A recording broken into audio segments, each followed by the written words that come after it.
The unemployment number, as you know, is totally fiction. On the campaign trail, Donald Trump repeatedly mocked the official unemployment rate. I hear 5.3% unemployment.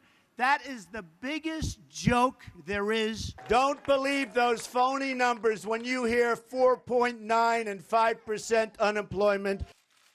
Numbers Trump's Labor Department will now produce. So will the new president accept them?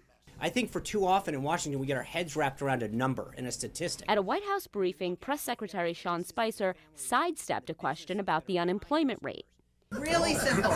What is the average national unemployment rate? It's not just a number to him. He's not focused on statistics as much as he is on whether or not the American people are doing better as a whole.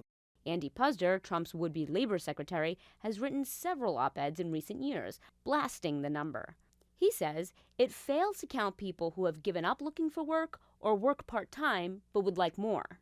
And Trump's Treasury nominee, Steve Mnuchin, put it even more bluntly. The unemployment rate is not real.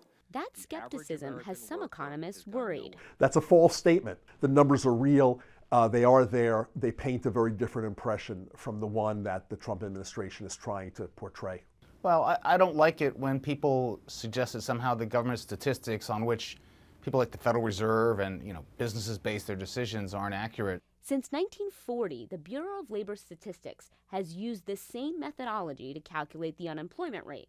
It surveys 60,000 American households, asking them if they're working or looking for work. It crunches it all together and gets the unemployment rate. These are career economists, statisticians.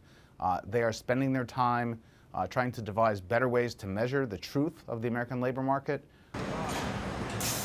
Whether there's a better way to calculate unemployment is certainly open to debate. The official numbers, however, are not.